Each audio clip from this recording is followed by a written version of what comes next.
Assalamualaikum warahmatullahi wabarakatuh. Nama saya Najwa Ashila binti Muhammad Azni daripada Jabatan Pendidikan Awal Kanak-Kanak. Nombor matrik saya 3242000931. Hari ini kami akan menerangkan tentang jenis-jenis instituti di bawah permata negara dan implikasi instituti permata terhadap perkembangan kanak-kanak.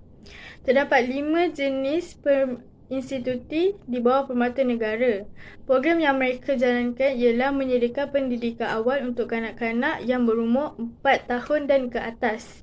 Program ini lebih fokus terhadap kurikulum kanak-kanak mengikut kesesuaian umur mereka. Contohnya, kreativiti, keceriaan, imajinasi, ekspresi dan cara mereka berfikir. Assalamualaikum warahmatullahi wabarakatuh. Nama saya Nur Sofia Balkis binti Alif dan saya dari Fakulti Pendidikan dan Sains Sosial dan dari Diploma Pendidikan Awal Kanak-Kanak, dan nombor matrik saya ialah 3242001051. Peningkatan terhadap layanan kanak-kanak. Pertama, penyediaan infrastruktur pendidikan awal. Menyediakan tadika, pusat asuhan dan kemudahan permainan yang berkualiti untuk persekitaran pembelajaran yang selamat dan menarik. Kedua, pendidik melaksanakan program latihan untuk mendidik bagi meningkatkan kemahiran pedagogi dan menyediakan pengalaman pembelajaran yang lebih baik. Ketiga, pengintegrasian teknologi. Menggunakan alat pembelajaran berteknologi untuk merangsang minat belajar dan memberi peluang luas untuk perkembangan kognitif kanak-kanak. Keempat, pendasar perlindungan kanak-kanak. Menguatkuasakan undang-undang yang melindungi hak dan kesejahteraan kanak-kanak dan memastikan mereka selamat dan mendapat akses kepada pendidikan. Yang kelima, keterlibatan ibu bapa dan komuniti. Mendorong pelibatan ibu bapa dan masyarakat dalam proses pendidikan untuk memberi sokongan tambahan kepada perkembangan kanak-kanak. Kesimpulannya, institusi negara memainkan peranan penting dalam meningkatkan layanan kepada kanak-kanak melalui pelbagai inisiatif dan dasar yang menyokong perkembangan dan keseluruhan mereka. Untuk perlindungan terhadap kanak-kanak pula, ini merujuk kepada perkembangan kanak-kanak. Contohnya dari segi pendidikan yang berkualiti, penjagaan kesihatan dan sokongan emosi mereka dalam menuntut ilmu. Guru-guru perlu memastikan perkembangan seorang kanak-kanak mengikut peringkat umur mereka. Hai, Assalamualaikum. Nama saya Nur Syazra Hanani. Saya memegang nombor matrik 3242004741 dan saya mengambil pendidikan awal kanak-kanak. Selain itu, implikasi institusi permata di bawah negara ini memberi kesan yang baik terhadap pendidikan kanak-kanak, iaitu kualiti pendidikan kanak-kanak meningkat secara pesat, seperti peningkatan prestasi kanak-kanak meningkat melalui kreativiti dan inovasi. Hal ini kerana umur kanak-kanak daripada umur 1 hingga 5 tahun, kanak-kanak dalam fasa menerokai dan mempunyai imajinasi yang tinggi.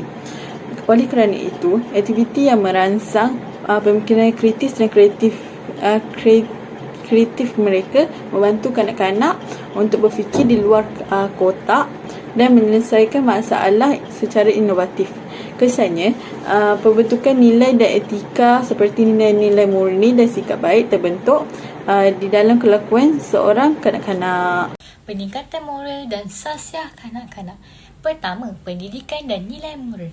Institusi pendidikan perlu mengintegrasikan kurikulum yang mengutamakan nilai-nilai moral seperti kejujuran, tanggungjawab dan saling menghormati dalam pembelajaran harian. Kedua, kesedaran sosial.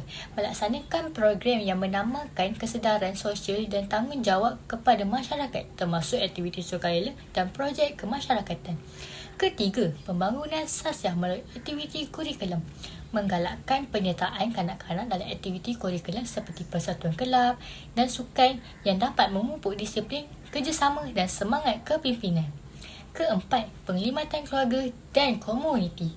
Mendorong ibu bapa dan komuniti untuk berperanan aktif dalam proses pendidikan kanak-kanak tentang moral dan etika melalui perbincangan, kempen dan program kesedaran.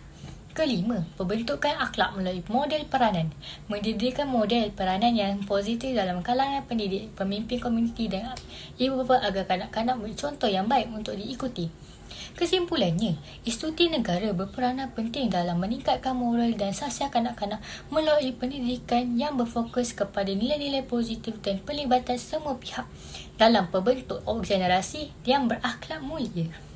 Implikasi institusi permata di bawah negara yang memberi kesan baik terhadap kanak-kanak keperluan khas.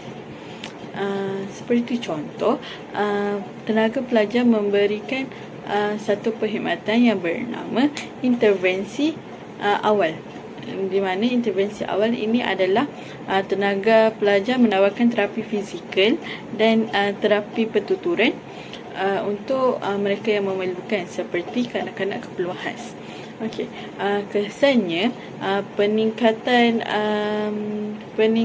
keyakinan diri kanak-kanak keperluan khas meningkat kerana yakin dengan kebolehan mereka mendapat sokongan daripada tenaga pelajar ataupun lebih dikenal sebagai guru.